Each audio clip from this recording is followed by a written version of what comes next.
Ricky Bo's all fired up. Might as well be. Good afternoon, everybody. Yes, big win for the Phillies last night. But they're back at it tonight. The beautiful thing about baseball, almost a game every single night. And we live and die every day. Even though you shouldn't.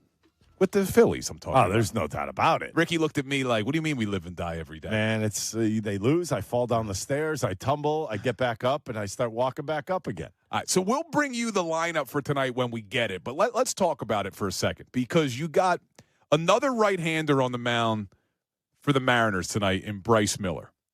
So last night, here's what's interesting. Last night, there was a righty on the mound, and they went with their left-handed heavy outfield of Max Kepler in left and Brandon Marsh in center, and Nick Castellanos stayed in right because he was hot on Sunday. You keep him in. Makes sense.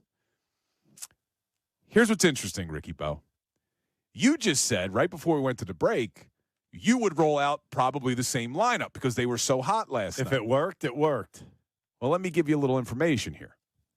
Harrison Bader against Miller, 429 he's hitting against him. Yeah. Seen him 7 times. And what was Marsh last night against Logan Gilbert? 1 for 15. Correct. How'd that work out for him? So Marsh is 1 for 2 in his career against Miller.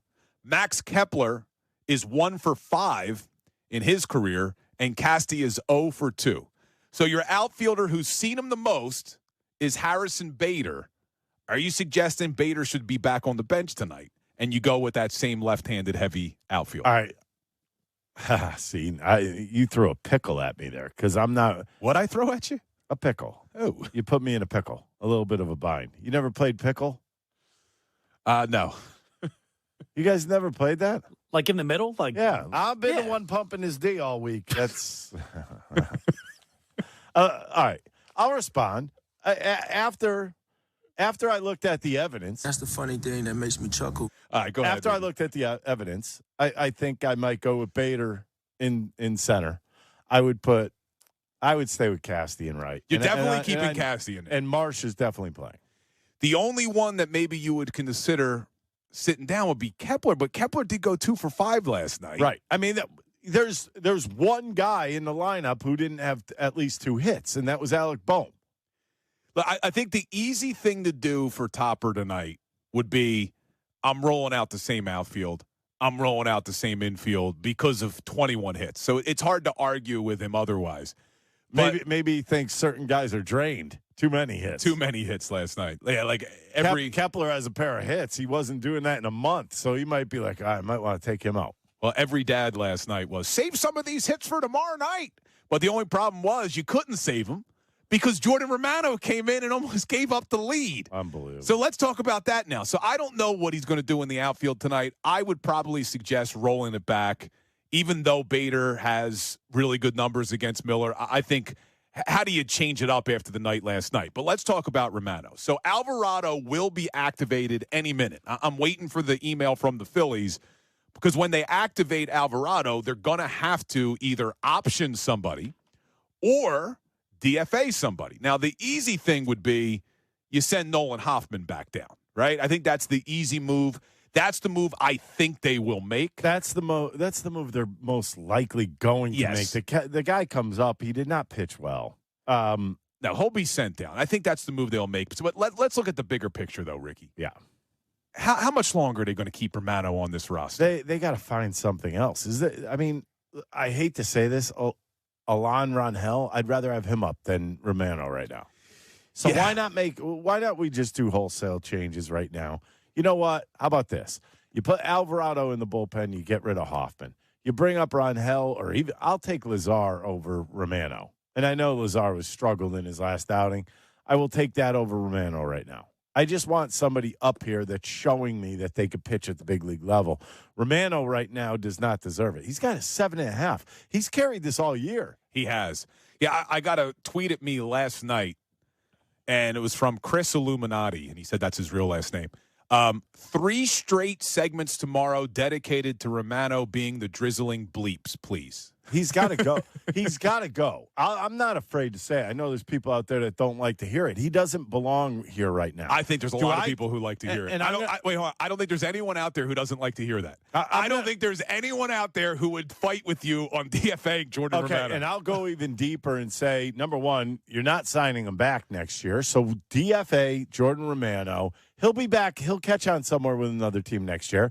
And you know what? He'll probably have a good year next year. But right now, his stuff ain't working. No, he's got to go. What are you going to do? Are we really going to play this game where we bring him into the playoffs and say, hey, here's a big spot. Let's put Romano in the game.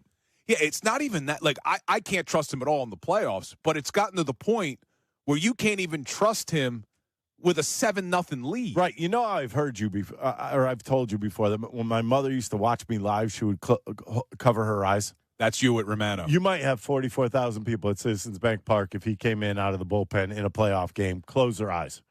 Yes, wait. He came in last night. It was 7-1, right? He comes in 7-1. He inherited the runner on base that Ranger hit with a pitch. Correct. And he gives up a single, and then he gives up the 3-run shot. That'll be it. And then they got to get him out of there. 10 pitches.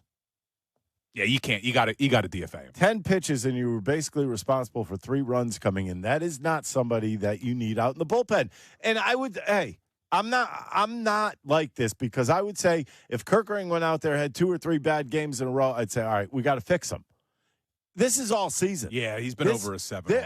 I mean, has he had a streak of 4 or more outings where he was really good? Maybe a couple of months ago, it looked like he started to put it together, but it was short-lived. And I know, you know what? He's had a lot of success at the big league level, but this isn't his year. No, it's not happening. It is not. All right, look, let's get another text in here because we started the show saying that last night made us feel a little bit better that this team showed they have the recipe to succeed without Wheeler. Not saying it's likely, but it's certainly possible that they could win something in October. What do we got on the text line? Yeah, we got somebody checking in saying they're comfortable with the players, but they're not so comfortable with the manager. Rob Thompson continues to make errors like keeping Ranger in the 7th inning last night. Why should I trust him? You could tell John Kincaid that I don't believe this is. I think he may have made a mistake last night with the Ranger thing. I already explained that earlier. But the one thing that I look at, how many mistakes has he made to blow the games for this team? Not many, if at all. Yeah, look, I said earlier in the show, if I was nitpicking, I would have gotten Ranger out after the 6th inning. In fact, I tweeted that after he went down in the 6th inning, went back to the club, to the dugout. The dugout. I was going to say it's a tough place. Room. Yeah, hard to find. After Ranger went to the dugout, I tweeted out, look, I'd shut him down now. I've seen enough. He looks great. Let's keep the pitch count low. You don't have the luxury of a 6-man rotation. So I didn't love that decision. But I keep saying this, and this is not a Ranger. This is not a Rob Thompson defender by any means. They're 72-53. They're 19 games over 500. And think about everything that Rob Thompson has had to manage his way through. We were just talking about Jordan Romano. That was the closer Rob Thompson was given, Jordan Romano. Jose Alvarado, who's coming back today, was suspended for 80 games. You didn't have some of these guys who were hurt. Aaron Nola was a disaster to start the year, and then he goes on the IL. Like, really think about how much Rob Thompson has dealt with this season to still be 5.5 games up in the NL East, 72-53 on the season. I'm not saying I love Rob Thompson, but I don't see why we're nitpicking every single move the guy makes. He's done a lot of good things. There are a lot of people out there that just don't like Rob Thompson. No doubt about it. Because I think it's more... One of them's on the air every day from 6A to 10P. There he is, but he's too busy thinking about other things. That's a long right day. Now. 6A to 10P. But I mean 6A to 10A. By the way, I will tell you this much. The one thing that I notice about Rob is that he sticks up for his players. And you know what? A lot of people don't like that. Yeah, I think that's where it stems from, to be honest with you. The haters of Rob. Yeah. Yeah, I think a lot of it is they don't love, and I didn't love it either. Last year, the way Rob Thompson managed this team down the stretch, I hated. I do think he allowed complacency to set in last year. They were an average team after the All-Star break. He didn't hold players accountable last season. He didn't do enough to shake things up. It was obvious that they had some issues, and he was just complacent. If he told the guy it was a day off, he wasn't even going to make him pinch hit because it was okay losing games. And I felt like that creeped into their mentality, and you weren't going to be able to flip the switch in time for the postseason, and then look what happened in the NLDS. I see a different Rob Thompson this year, though. He's been changing things up. He's been trying things differently. He's not just sticking with his guys if they're not performing. Jordan Romano, case in point, they moved him from the 9th inning guy to a 5th or 6th inning guy. Now, I mean, what are you going to do? But this is what he was given. Well, look, I'm curious where other people would weigh in on that texter's point. Do you trust the manager? Do you trust the manager to manage this team to a World Series? I'm curious where people would weigh in. 610-632-0975.